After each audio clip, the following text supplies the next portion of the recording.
Today we're talking about this one, book number 33, The Illusion. This is a Tobias book, the fourth Tobias book, and it was ghostwritten by Ellen Giraud. That name there, that's how you pronounce that. I'll just call her Ellen from now on. This book starts in a dance floor, another dance night, because a few of them tend to happen. We had one in number 29, so this school obviously has quite a few dance nights, but whatever, that's not the main point. We have Jake and Cassie off in the background exchanging kisses, because they're most definitely a couple at this point, and get on you, Jake. Nice one, San. Take your break from your leaderly duties to have a bit of fun in the meantime. But Tobias is with Rachel, and they're dancing away, and they're pretty much a couple as well. So we've got two couples. I'd say we've officially got those two couples now.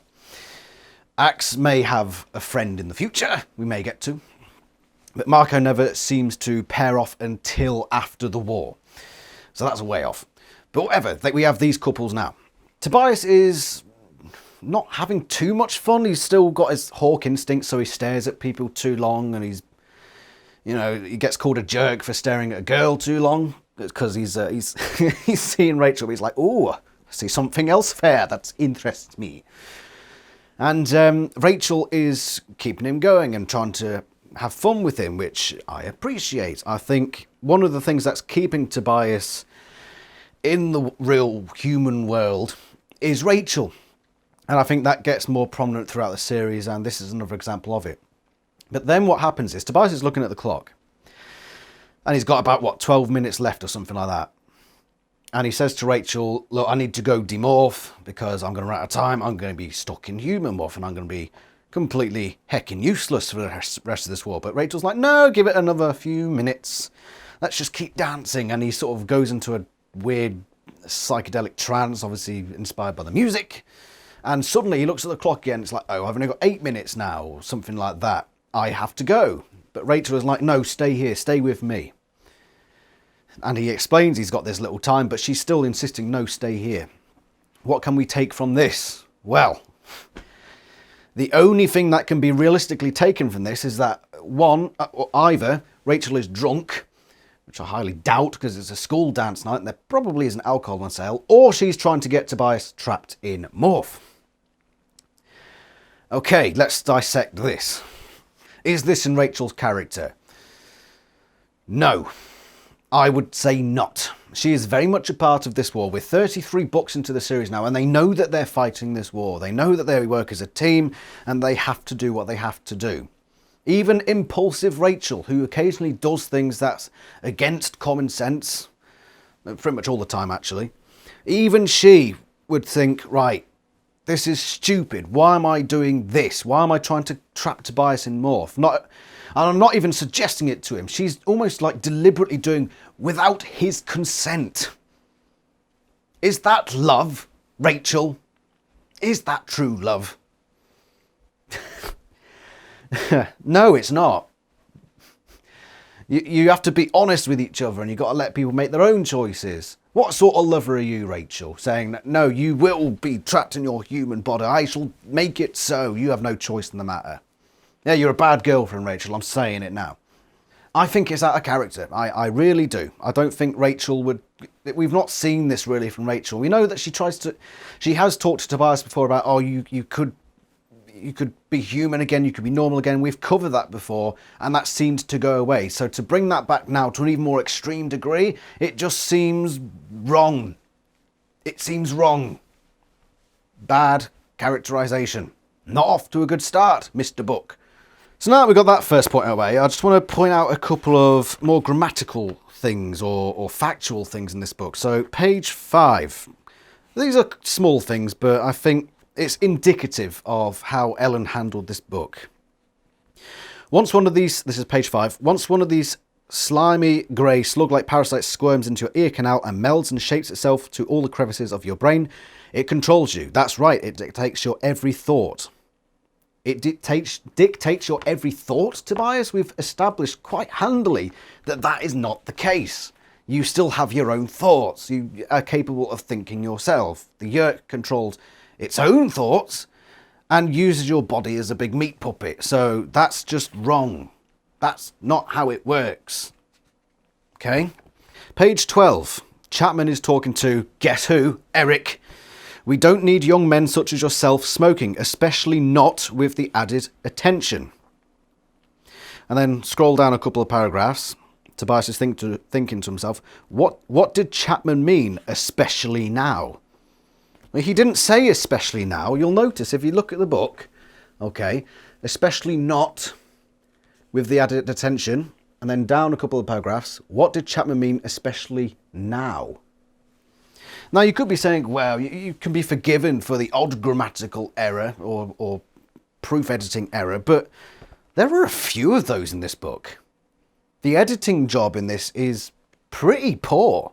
There's a lot of it. There's weird paragraph changes, and Visser's not capitalized, whereas it usually is, and it's just either Ellen did a poor job, I'm afraid to say, or the editor in this case just sort of skimmed over it. This book, grammatically and paragraph structure and all that, not great, I'm afraid to say. So let's get back to the plot. So Tobias runs out of the school gymnasium where this dance is taking place, and who does he happen to spot?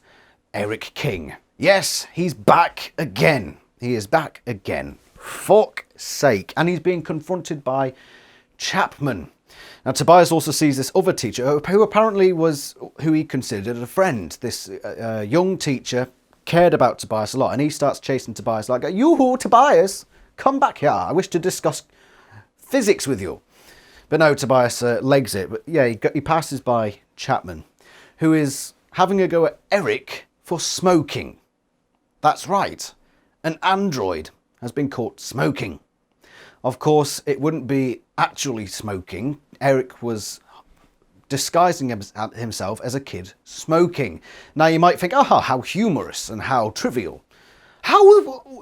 What is he doing?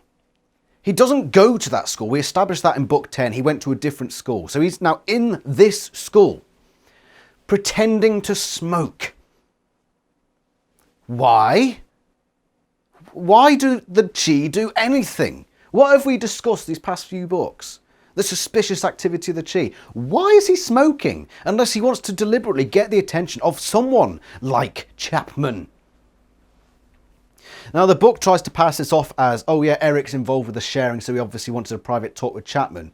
Why would he want a private talk with Chapman if the reason he's gone there is to talk to Jake? Why? It makes no sense, unless there's some shady shit going on.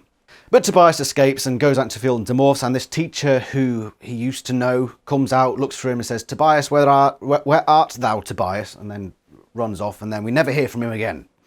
At least not in this book. I don't think he ever turns up again. That was his involvement in the book, and it... Why was it there? I don't know. It just was. It's weird. But apparently the reason Eric went to the school was to talk to Jake. Why? Because he had to tell Jake about the anti-morphing ray, which we learned about in the last book. Now, while we're on the topic of the separation in the last book, I just want to take a brief tangent to say that JonTron, the massive YouTuber, multi-million subscriber JonTron, a couple of days after my video went up, he did a video and specifically referenced the separation. Now, I think to myself, yeah, he hasn't, that's just coincidence, but part of me wants to think, maybe JonTron watched my video. If you are watching JonTron, if that happens to be the case, thank you very much. Here's the clip in question so that it doesn't disappear into the annals of internet history. Take it away, JonTron. The author of the New York Times bestseller, The Juice Man's Power of Juicing. Oh, come on, that's a classic. Everyone's got that one. I mean, I've got it right here. Was that really a New York Times bestseller? How hard is it to get on that list exactly? Surely that's not up there with the Da Vinci Code, right? I feel like that's going to be more down there with the Animorphs with the starfish girl on the front. Even JonTron knew that book was shite. He must have read Animorphs, by the way, because that's an oddly specific and entirely accurate thing to say about the separation. There are big Animorphs fans out there, and JonTron just exposed himself. Let's get on his back. Let's say you need to do Animorph stuff. Make him play the Animorphs games, I don't know. Yeah, that's the point, JonTron. If you are watching, give the Animorphs games a go. And then in the midst of it, mention the Animorphs potential movie. Might get people interested. Just saying. So Jake is now out front of the school gymnasium. And this is really quite weird. The timing of everything. So Tobias has seen Eric over there and left Jake back in the gymnasium. Jake is still dancing with Cassie, so we can be pretty certain that Eric has not yet spoken to Jake. He obviously wanted to speak to Chapman first, for whatever reason. Tobias runs out, demorphs, and then flies around the front of the school, and Jake is sitting on the side, and he says that Eric has brought news, which means in the space of, what, maybe 5 minutes? Eric got into the gymnasium, had a chat with Jake. Jake came outside, sat down, and got ready to tell Tobias. It seems unusually quick. I just don't like the pacing of it, I'm sorry to say. Book. But yeah, this anti-morphing ray that was present in the last book and never really explained and never actually seen is now apparently ready for testing, according to Eric, the reliable Chi. Greatest spy in all the world. Twat. And Jake tells Tobias, go get Axe, we're going to meet, I think he says, tomorrow in the barn to discuss this. And then, I mean, I've talked about Rachel being out of character, but then Jake comes along. I'm not going to go over everything, but I'm just going to read the part that Jake says on page 20. Don't tell anyone, though.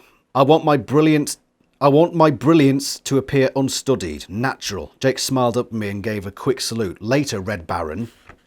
And he has a few lines that are sort of along this thing. I felt to myself, that just doesn't sound like Jake. That's not something that I'd see Jake saying. That's a Marco thing to say. I mean, let me read it to you again and just eliminate from your mind anybody specifically saying this and judge for yourself, with that clear mind, who would be most likely to say this line. I want my brilliance to appear unstudied, natural. Later, Red Baron. That's not a Jake thing to say, is it? And then speaking of Jake being out of character, let's zoom to the next chapter. They gather in the barn and talk about the anti-morphing ray, which they've never seen, of course, and say, right, we have to do this thing, and Eric comes in and what have you. But I think he comes in a bit later on. But the first thing that Jake says is, we need to have one of us taken as bait and the thing to be used on. Really? That's the first plan? Somebody has to get captured? Can't you think of anything better than surrendering one of your own into the hands of the enemy? Jake, what have you become, mate? It truly is just the weirdest thing that he immediately jumps to. And that chapter is just full of weird character interactions. Page 25. Rachel shook her head in disagreement. Yeah, it's dangerous, but I say we do it. Jake just isn't the one to go. You're too important, Jake. We need you planning the attack on the AMR, so I volunteer. Jake raised an arm to counter, but Axe broke in. No, Book!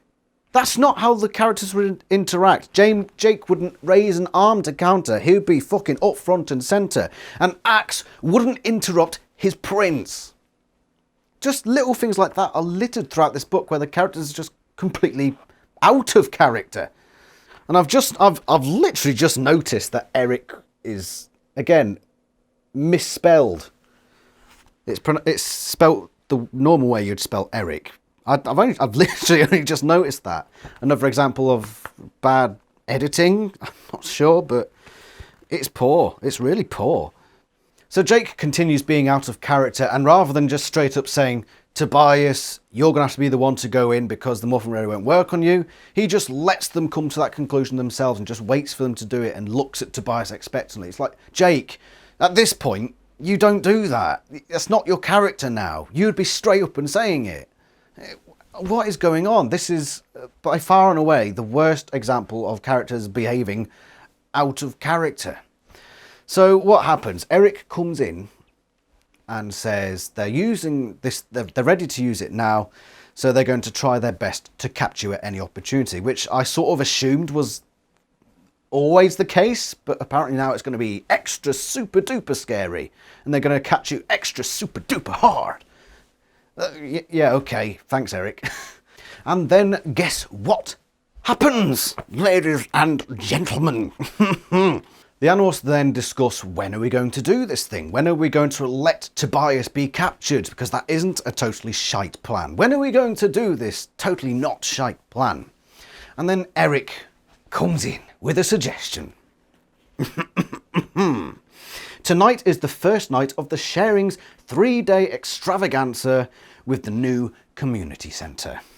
So Eric's suggestion, which nobody else brought up, is tonight at the community centre. I mean, it means nothing now, surely. Just wait till later. The Animorphs go to this big event, which apparently Tom is receiving an award in. Doesn't add up to much. Once again, it's one of those things that's thrown in and doesn't really mean anything. And they're at this place, and everybody's lost, because apparently the Animorphs have completely forgotten everything they've learnt up to this point. They're in Flymorph, and they're just here, there, everywhere. They don't know where the fuck they are. They've dealt with this shit before. Why are they now suddenly back to being Book 3 Animorphs? They're well organised now. Jake has got them well organised. But no, Jake, apparently his decision was to not be in thought-speak connection with everyone. Everyone just decides to fuck about. And Axe is eating candy floss and making it at a big fucking sharing event, is walking around eating candy floss and fucking shoving pancakes in the air and what the fuck ever have you. Who? Ellen. Look, maybe you're a really good writer, Ellen Giroux. But I'm sorry. This isn't up to standard, in my opinion. It's all over the place. It truly is. The plan goes ahead.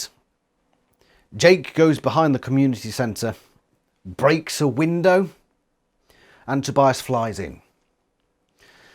We later find out, by the way, that there are controllers, guards placed wherever, but apparently there were no guards posted at the rear of the building where somebody could sneak in. Did he need to sneak in? As we'll find out in a minute, no. But he breaks the window and Tobias flies in. Great. So now he's in there and he sees other people walking around. There's a guy in front of security footage. But yeah, I mentioned Jake didn't really have to break in the window. He's going down this little hallway and then there's Axe, just in Andalite form. What? You're telling me that Jake had to go around, break the glass. Tobias had to swoop in because they were being covert. And then Axe is just stood there in his own body. What? What? That just implies that he just walked in the front door and nobody gave a shit. And why did he do that? It would have been completely against Jake's orders. Right, Jake's head. I break the back window so Tobias can get in. At what point does he also say, Axe, you just walk through the front door and demorph in that building?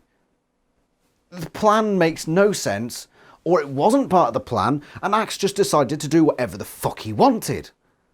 Either way, bad. They find out by looking at the security cameras without anybody noticing that the... Jesus, that scared me. There's a car outside and it's started up and it's one of those really loud chugga ones. Whew! I was like, what the fuck was that? I thought my window had caved in. Yeah, that's really loud now, actually. That's distracting. I think his car just exploded. I think he's gone, though. Right, so let's carry on.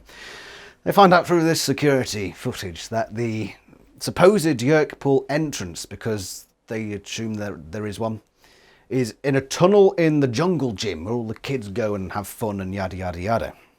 So the Animorphs regroup and come up with this plan, and they look at all these guards everywhere, and Axe is just standing in the middle of them in the woods. And they see one of these controllers come over, hit some buttons on the underside of a slide, and then walk into a tunnel where there's another control panel, which he diddly-daddles into. And then there's a whoosh, because the flies are following him in. Some of them are still flies, and they just follow him in to see what's going on. They get blown out, so like, all right, there's a Yerkpool in there. That's the trap, because they know that this is a Yerk trap for the Andalites. Because we're just to assume now that any given Yerkpool entrance, because they've got this anti-morphing ray, is now a trap. Why are we led to believe that? We don't know. We don't know. It's just established in the background somewhere. So yeah, apparently, it's not really explained that clearly what the control panel under the slide does, whether it unlocks the control panel in the other one, in the tunnel. What happens is, the plan is that Tobias is going to get himself captured, but Rachel is going to join him so that she can report back to them somehow. Again, we're not privy to the details. It's just, we're supposed to just accept that. So another controller walks up and tiddly diddly diddly on the little control panel under the slide, and that apparently releases the Yerkpool entrance within the tunnel, because that's what they say. And then the controller runs into the tunnel and Axe immediately just jumps in and knocks him down. So what happened to the control panel in the tunnel, which was supposed to open the... it lost me. It lost me. I can be easy to lose sometimes, but this... I don't know, it just didn't make sense. It's like they changed what the control panels do, depending on what the plot required at the time. But what happens then is Tobias flies into this thing, goes into this trap, and apparently it's pitch black, but then the lights come on and there are about 1 million Hork-Bajir around a circle, and a strange human controller called Taylor, who's got a prosthetic arm which shoots potent arm gas. Which is just what? So he's in here. And remember what the plan is. The plan is for Tobias to get captured. So he's gone in thinking, right, I'm going to be captured. This is the plan and this is what we're going to do. So Tobias proceeds to get captured and throws a wobbly like, oh, fuck, I'm getting captured. I'm getting captured. What the fuck did you expect? Why are you shocked? I think it's put across the reason they're shocked is because Rachel got paralysed too. Well, I mean, what did Tobias expect when he flew in to be captured? Did he expect a butler to come up to him with a cup of tea in hand saying, I hope you enjoy your capturing, sir? And then to be... red carpet fucking, come along to the sauna, Tobias. I hope you enjoy your capturing today. What the fuck did he expect? Nice peaceful capturing? No! Why is he shocked? Why is he shocked that this paralysing potent arm gas would be thrown his way? What is this? So we're to believe that Taylor, Visser 51 by the way, and all his Hork-Bajir had set the trap, and they were standing there waiting for the Animorphs to arrive. And remember that this was a 3-day event extravaganza. Were they just going to wait there for 3 days in this dark tunnel? Probably not. They probably expected the Animorphs to come on that day and to do that precise thing. Now, why would they expect the Animorphs to do that, or the Andalite Bandits? Why would they expect the Andalite Bandits to give a shit about a community centre? Why? Let me think. Who was the guy that suggested going on this particular night? It rhymed. It's Derek, Dick. Well, yes, that one. Oh yeah, fuck. It was Eric. Yeah, Eric, who told the Animorphs to go to this community centre, to go there to get in and get Tobias captured. What do you know? There's a sub-Visser waiting in a dark room as a trap. Coincidence? Possibly. But when you consider all the other times this crap has happened in the last books, I think not. Eric has led them into yet another trap. It's either that or we're forced to believe that Taylor and this entourage of Hork-Bajir are just standing there for 3 days just looking at their watches, even though they can't see them because the room is pitch black. They're just waiting there like, I sure hope some Andalite bandits turn up to this community centre opening.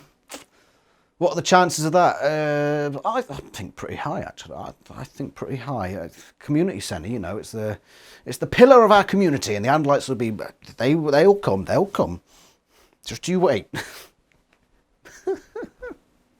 Or did somebody tell the Yerks, hang on a minute, they're going to come to the community centre and they are going to look for a Yerk Hall entrance on this night? What makes more sense? What makes more sense to you? Please tell me. Doubters out there.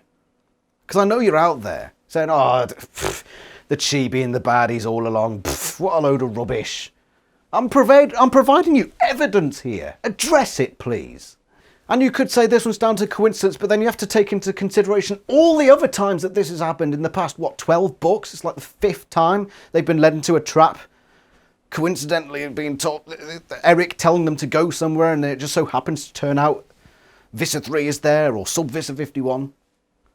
It's a pattern, ladies and gentlemen. It is a pattern at this point. I'm afraid to say patterns mean no coincidence. Okay. I'm glad we got that sorted. As usual, Yerks have no empathy for each other, so... Oh yeah, and Chapman's there, by the way. Why is Chapman there? Just so he can be told to shut up.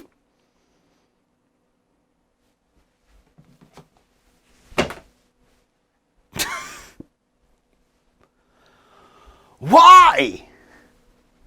Why is he there? What? Just so you can tell him to shut up? Is he just a comic relief character now? The character we tortured 2 books ago? Fuck. Book. I didn't plan to throw it today. I was thinking to myself how I'd review this video today, and I thought, nah, it's not going to be thrown, but fuck it. After going through this video now, talking to the camera about it, yeah, it deserves to be thrown on the floor. It really does, and I'm actually considering changing the score that I planned to give it. And then, ladies and gentlemen, it gets worse. It gets worse, ladies and gentlemen. Yeah, she fires this potent arm gas, which paralyses Tobias and Rachel and sends them all aflutter. But in the process, she also takes out Chapman and like 12 other Hawk-Bajir, she's just like, you fools. Yeah, those are your own people. Why are you being a dick? You're not helping your own cause, you know. What? And of course, that's the end of Chapman's involvement of this. He was just there to be taking the piss out of, really. Because that's really what we want the Chapman character to be. This guy who at the start of the series, in book 2, we established that he made a noble sacrifice to protect his daughter's life, and now he's just a bit of comic fucking relief. What a load of shit. Genuinely, what a load of shit. I'm pissed off with that. I'm genuinely pissed off with how they treated Chapman in the last few books. Disgusting. Right, so we move on. And Tobias is put in a cube. Rachel's dropped. She was a fly on Tobias. And she dropped off, and Tobias is thinking, oh, she's dead or whatever. But he falls unconscious, and then he wakes up in a cube. So like a couple metre transparent box, and there are lights shining on him, and there are 3 little buttons on the side. Whatever. And so Visser 51 is there, cackling and laughing at him, moustache twirling and all that sort of stuff. And Tobias is going to be interrogated. But guess who shows up? Who would show up other than Visser 3, Espen 9466? And he steps on a Hawk-Bajir's toe. Said, I have you now, and like Bandit. So Visser 3 brings in 2 scientists, 2 human scientists, and they bring this device in. That's supposed to be the anti-morphing ray. Supposed to be. And they place the machine there, and they activate it, and one of these buttons on the side of Tobias's tank flashes up, and he hears a woof, woof, woof sound. But nothing happens. Nothing happens at all. And so the Visser orders them killed, and there's a trapdoor that opens up, and it's filled with Taxxons. And Hawk-Bajir drops these 2 scientists into the Taxxon pit. Now, the one thing I will say for this book is that is probably one of the more brutal scenes we've seen. I mean, the last book, In the Separation, which was also a shit book, that had probably the most brutal scene so far in Animorphs in terms of how it's the graphically written aspect of it. But this is the first time, really, we've seen something as brutal as 2 humans being fed to Taxxons in a pit. And the sounds of them screaming and Tobias thinking about that. And Yeah, that's pretty dark. I mean, I know we've had aliens like Taxons eating each other before, and Hork-Bajir getting killed rather gruesomely. And I know that there's other sentient races, but because it's humans, it hits home a bit more. I mean, the same applies to the Animorphs. I mean, there's a certain closeness that you have to members of your own race and species or whatever. So, yeah, it hit a bit harder than per usual. These two scientists were just thrown into the Taxon pit, so whatever. And then Visser Three walks away. Just walks away. Walks away. Mr. Micromanagement. Mr. I'm every fucking where, doing the most menial tasks and watching over every goddamn aspect of what's going on. I catch an Andalite bandit and he's in a cube. And I'm just gonna fucking walk away and let someone else deal with it. Are you kidding me? And not only does he do it once, he does it twice. But we'll get to that a second time later. It's like you come up to me. I'm a big football fan. So if you came up to me and handed me a football and said, the World Cup final is about to start and you are going to walk the ball into the centre of the pitch and place it on the plinth, you are going to be that guy. I would be like, sign me the fuck up. I'm going now. I'm going to do it. That's one of the, it's a dream. A dream. Visser Three is obsessed with the Andalite bandits, right? This is his dream. He studied Andalites all his life. Hork-Bajir Chronicles. First thing he does, learn about Andalites. He's obsessed with them. And he gets one in a box. And he fucks off. It's like me being offered that ball to go to the World Cup. And I'm like, nah, I think I'll play video games. Oh! Here's your dream opportunity. Nah.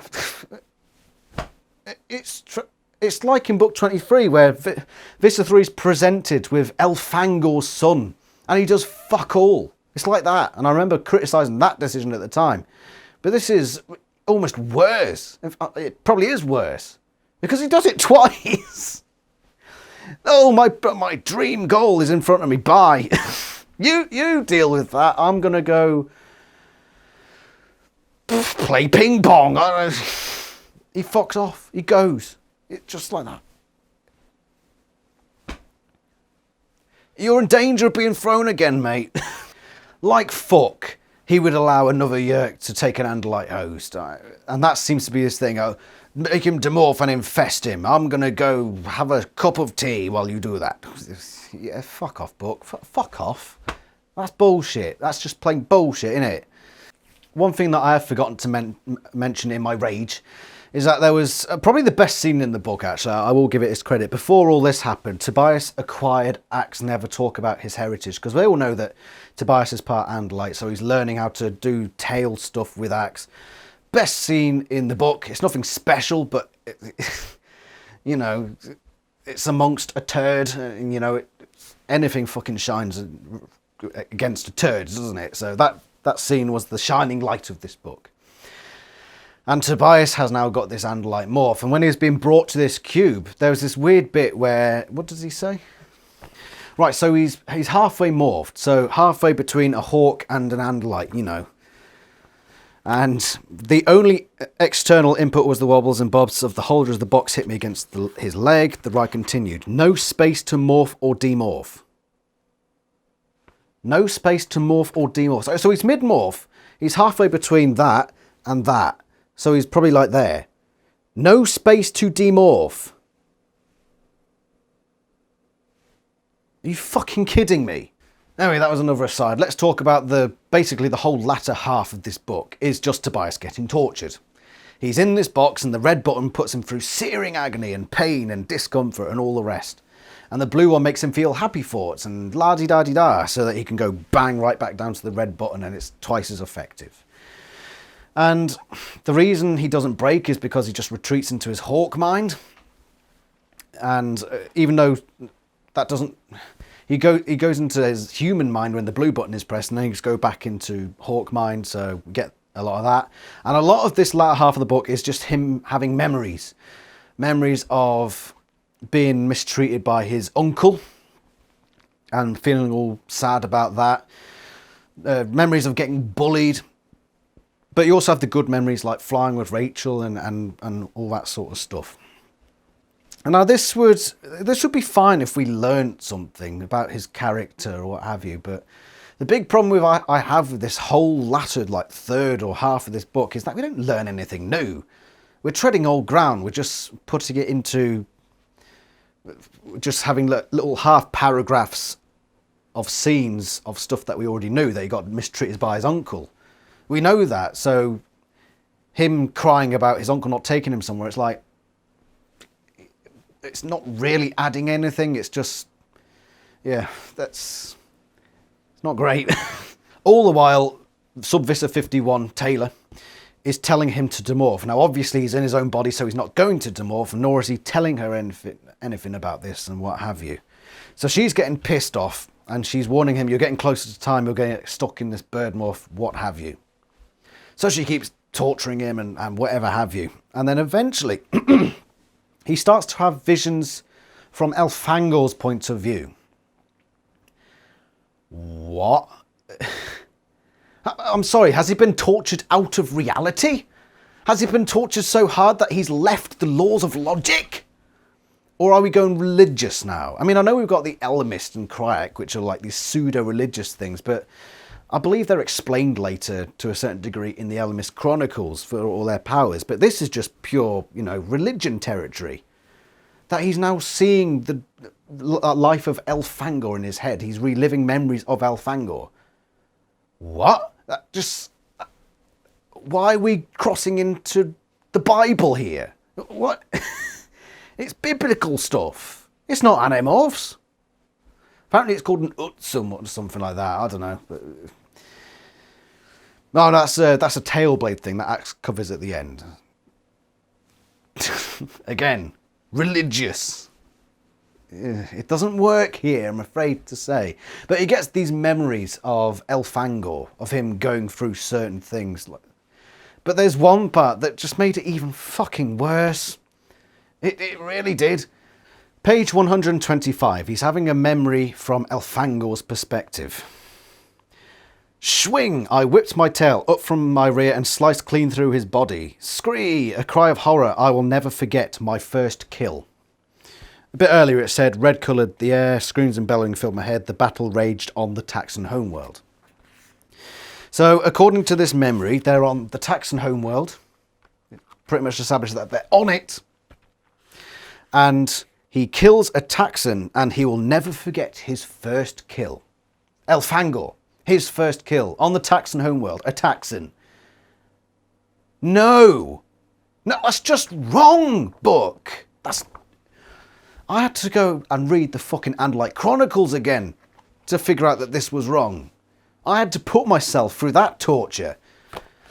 The first kill that Elfangor had, so far as the Andalite Chronicles can be believed, even though at times I refer to it as non-canon because some of it is just so batshit. The first kill Elfangor had was aboard a Yerk ship off of the Taxon planet, and it was one or multiple Hawkbajir. So you're not wrong in any way, Illusion.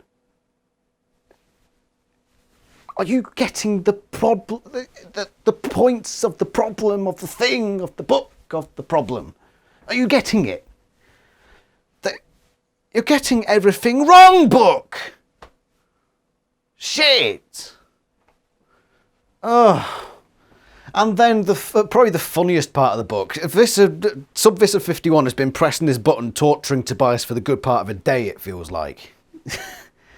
And he's not giving anything up. He's not demorphing. He's not doing anything. He's taking it like a bouse, to be fair to Tobias. And then he says one thing. He says one thing. You're very pretty. And she's like... She starts fucking spouting her fucking life story. Who's being interrogated here? She literally gets on her knees because he said, you're very pretty. The words do not escape thy mouth, book. You're very pretty. Ah!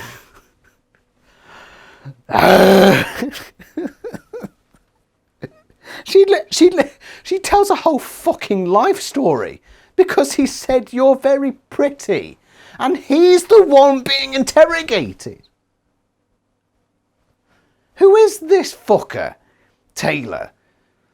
Just the most boring, fucking rubbish villain.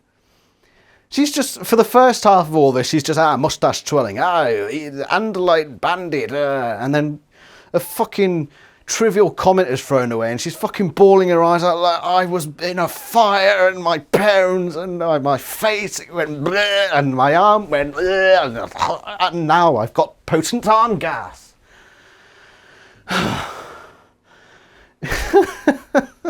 My God, book. My God. Who's this Taylor? Taylor, right, so it's this teenage girl who used to be so pretty and popular, but then she got her face burnt off in a fire, so she went to the sharing and they said, oh, we'll fix your face for you. And then she became a voluntary controller, and now the yerk that's inside her head has gone mad and merged with Taylor? This is supposed to be a character? It sounds like a fucking... sounds like something Hollywood would come up with.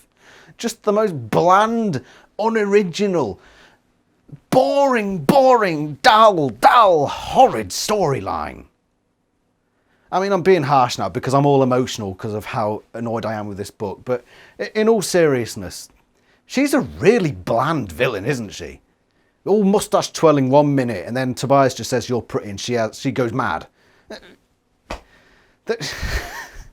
And they tried to give her depth. Oh, she was this popular girl, and then her face got a bleh, and now she's mad, and she has a yerk, and she's sub-Visser because she knows humans really well. For one thing, it doesn't really make sense. Two, I just did not connect to that character. I mean, not supposed to technically connect with the villains, but you know what I mean by connect. You know, think, I buy this character as a plot thing in this book series. And I just looked at her and thought, that's really boring. I mean, that's your villain? Dear God. Wow, I thought Visser Three was bad. Speaking of Visser Three, he comes back in. It turns out in the background the Animorphs have been coming up with plans of their own to rescue Tobias, and they use a golden eagle that was on the verge of dying, and they think, oh, we'll just use that as a way to get in. So they sacrifice the life of this golden eagle. And this is weird, because remember earlier when he killed the scientist, they got released into a pit of Taxons. He says, no, I have other plans for this one. And he doesn't open the Taxon pit, he brings in 2 Taxons through the door to kill the god. Why the redundancy? Why? No, I shall not open the floor, I shall open the door. And that's the difference. Okay, Visser Three, you and your fucking OCD. So he thinks he's killed this... I don't understand, because this golden eagle is obviously in a state and is not very well. It probably couldn't fly, so he's just assuming that this is an Andalite bandit. And just to be sure that he's sure, he fucks off again. He just goes away again. He leaves. He sees Taylor doing a poor job. This anti-morphing ray... that he never mentions, by the way. You know, egotistical Visser Three brings thing in. You'd think he'd be like, my anti-morphing ray will work. No, he doesn't mention a fucking thing of it. Eric. Never mentioned. Never mentioned. But regardless. Yeah, so he thinks he's killed this other Andalite bandit, and he says, kill that one too, and then fucks off. Within minutes, Axe is demorphing, and all the other Animorphs are there, outside the door. Yeah. Axe breaks the door open and the other Animorphs in full morph flood in and start having a fight with the other Horpigear. Where is Visser Three? You might add, the guy that's literally just walked out the fucking door. And he never comes back. He's just gone. He didn't get an alarm or anything like... Visser, you might want to come back. Use one of your floppy weird morphs. They're in there. Don't interrupt my ping pong, mate. I've got important things to do.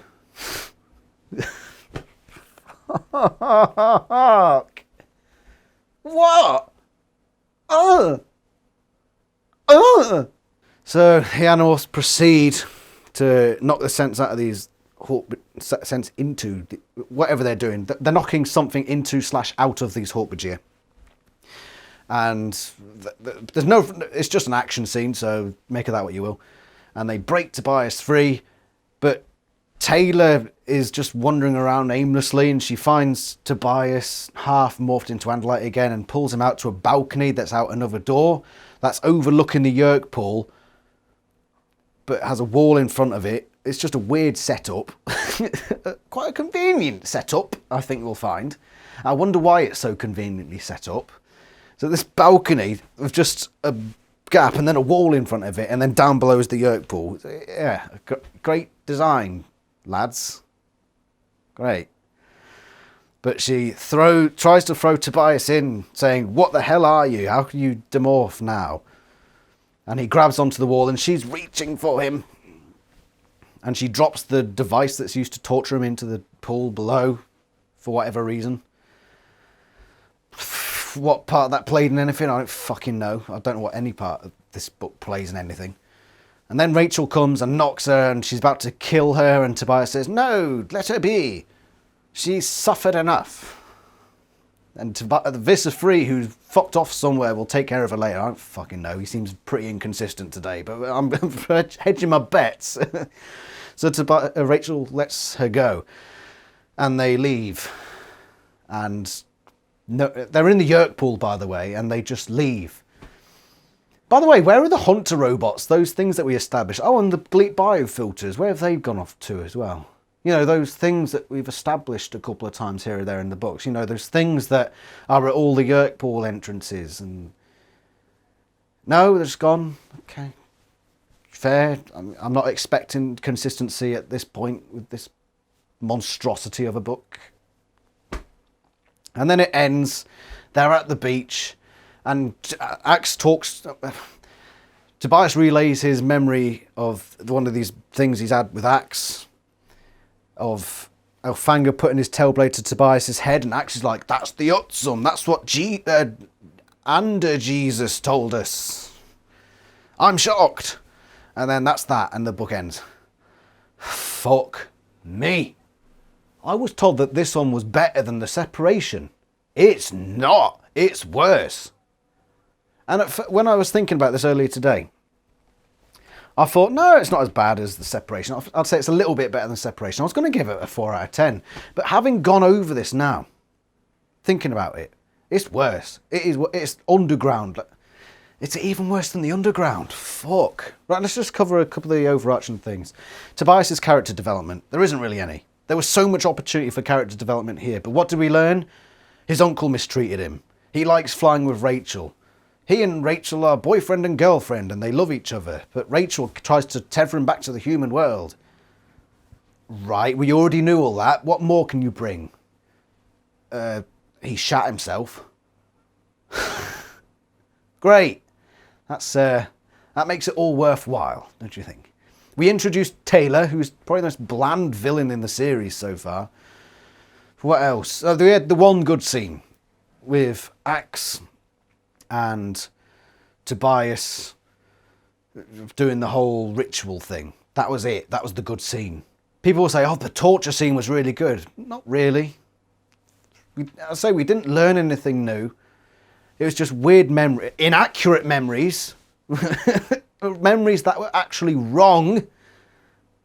Fuck me. And the grammatical errors, spelling errors, weird paragraph arrangements, characters acting out of character. Just all of them. I wouldn't say all of them, because Marco and Cassie didn't really do anything. Jake, out of character. Rachel, out of character. Tobias, to be fair, he was in character.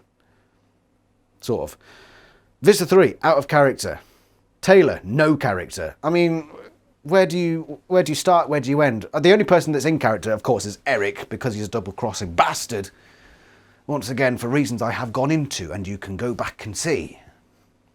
What the fuck do I give this book? I was being honest when I said earlier today, I thought I'm going to give it a 4 because it's not as bad as The Separation, but it's certainly worse than The Sickness, which was a 5 out of 10.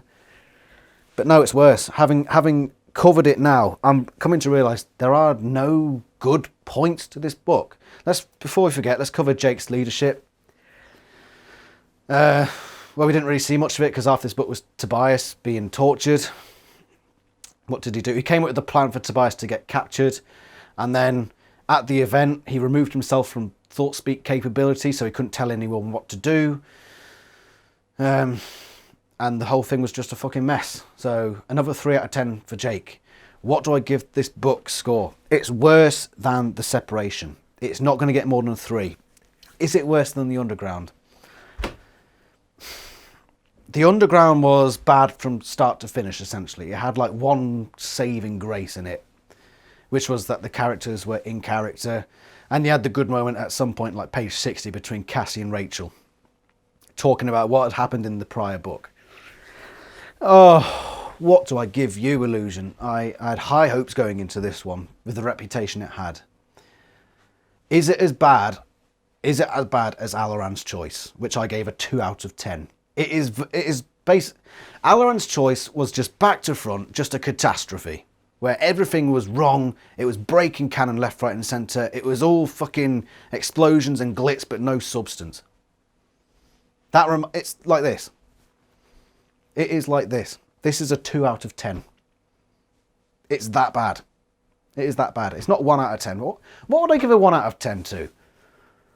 I suppose if it's the whole book is just Rachel vomiting,